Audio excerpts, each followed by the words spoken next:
के लिए 23 अगस्त का दिन बहुत ही खास होगा, क्योंकि भारत में चंद्रयान 3 लॉन्च हो चुका है। लेकिन इसी बीच एक निराशाजनक खबर आई है कि रूस का लूना 25 क्रैश हो चुका है। अब पूरे भारत की निगाहें अब चंद्रमा पर टिकी हुई है। अब पूरे देश की निगाहें भारत पर टिकी हुई है। चंद्रयान 3 में क्या चल रहा है, अपडेट हम देंगे अपनी इंडिया जंक्शन की इस खास रिपोर्ट में। भारत ने हमेशा ही अपना लोहा पूरे विश्व में मनवाया है, चाहे भारतीय फौज की बात हो या फिर भारतीय स्पेस एजेंसी इसरो की। लेकिन इस बार इसरो और भारत पर पूरी दुनिया की निगाहें टिक सी गई हैं। सावन का पवित्र महीना चल रहा है। ऐसे में चंद्रयान 3 की लॉन्चिंग ने भारत सहित पूरी दुनिया की निगाहें चंद्रमा की कक्षा में पहुंचने पर टिकी हुई हैं। भारत को जिसका इंतजार था वो दिन नज़दीक आ रहा है। जी हाँ, हम बात कर रहे हैं चंद्रयान 3 की। न केवल भारत को ही बल्कि पूरी दुनिया का इंतजार 23 अगस्त को खत्म हो जाएगा। इसरो का चंद्रयान 3 चांद से कुछ दूरी पर है। रूस का मिशन फेल हुआ तो अब पूरी दुनिया की उम्मीदें चंद्रयान 3 पर टिकी हुई हैं। ये मिशन इसलिए भी अहम है क्योंकि चंद्रयान 3 चांद के दक्षिणी ध्रुव पर उतरने जा रहा है, जहां अभी तक कोई भी नहीं उतरा है।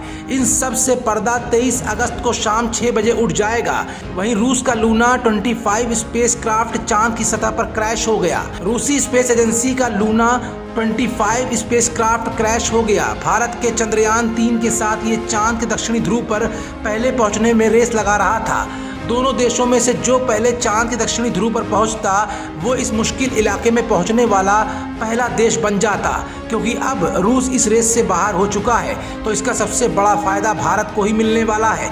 लेकिन फायदे से ज़्यादा अब जिम्मेदारी भी है, क्योंकि दुनिया को भारत से उम्मीदें टिकी हैं। भारत ने चंद्रयान 2 भी लॉन्च किया था, लेकिन वो मिशन सफल नहीं हो पाया था।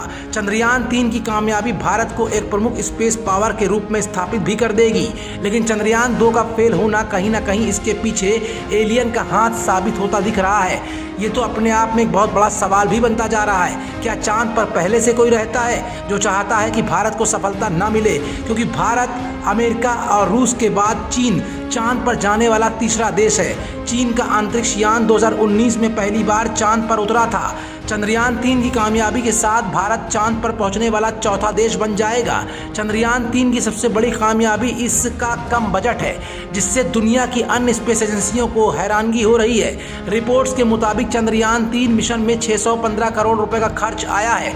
वहीं भारत की कई फिल्मों को बनाने में इससे ज़्यादा खर्च हो जाता है। इसरो के मुताबिक चंद्रयान 3 का विक्रम लैंडर 23 अगस्त बुधवार शाम 6:04 पर चांद पर लैंड करेगा। 18 अगस्त के बाद से 2 बार विक्रम लैंडर की डीबूस्टिंग की जा चुकी है, जिनके जरिए विक्रम लैंडर को पहले चांद के 100 किलोमीटर और फिर 30 किलोमीटर की रेंज में लाया गया है। डीबूस्टिंग की प्रक्रिया के बाद अब विक्रम लैंडर को लैंडिंग की पोजीशन में लाया जाएगा। 23 अगस्त को जब चांद पर सूर्योदय होगा तब इसरो द्वारा विक्रम लैंडर को लैंड कराने का काम भी किया जाएगा। एक बार जब विक्रम लैंडर लैंड होगा तब उसमें से प्रज्ञान रोवर उतरेगा। लैंडर और रोवर दोनों पर ही कैमरे लगे हुए हैं, यानी इस दौरान की पूरी प्रक्रिया रिकॉर्ड होगी और अलग अलग तरह से वीडियो और तस्वीरें निकाली जाएंगी, जिनका अध्ययन किया जाएगा। इसरो के चंद्रयान 3 से पहले रूस का लूना 25 भी चांद पर लैंड करने ही वाला था, लेकिन 20 अगस्त को वो क्रैश हो गया। ऐसे में पूरी दुनिया की निगाहें चंद्रयान 3 पर है। चंद्रयान 3 का अपने खास ऑर्बिट में पहुंचने का सपना भारत देख चुका है और भारत अपने उस कदम में हर दिन हर कदम आगे ही बढ़ता जा रहा है। लेकिन रशिया जैसे तकनीकी देश का लूना चंद्रयान आखिरकार ध्वस्त क्यों हो गया? इसके पीछे भी तमाम सवाल खड़े हो रहे हैं, क्योंकि जहां एक तरफ रशिया टेक्निकल रूप से बहुत ही ज़्यादा स्ट्रांग है, तो ऐसे में कौन सी कमी छूट गई जिसके चलते रशिया को इतने बड़े हादसे का शिकार होना पड़ गया? यही नहीं, आखिरकार जो अमेरिका हर वैज्ञानिक तकनीक को सबसे आगे बढ़ चढ़कर अंजाम देता है, वो अब तक चंद्रमा में पहुंचने का ख्याल क्यों नहीं रख पाया? कहीं ऐसा तो नहीं कि चंद्रमा का वो भाग जिसको कोई दिखाने की कोशिश करता है वहां पर एलियन की मौजूदगी हो? कहीं ऐसा तो नहीं कि चंद्रमा में पहले से ही जीवन है, लेकिन वहां पर रहने वाले लोग इतने पावरफुल हैं जो तकनीकी को ही ध्वस्त कर सकते हैं? क्योंकि समय समय पर उड़न तश्तरी की खबरें भी देखी गई हैं। खुले आसमान में कई इस तरह की गतिविधियां भी बीच बीच में सामने आती रही हैं।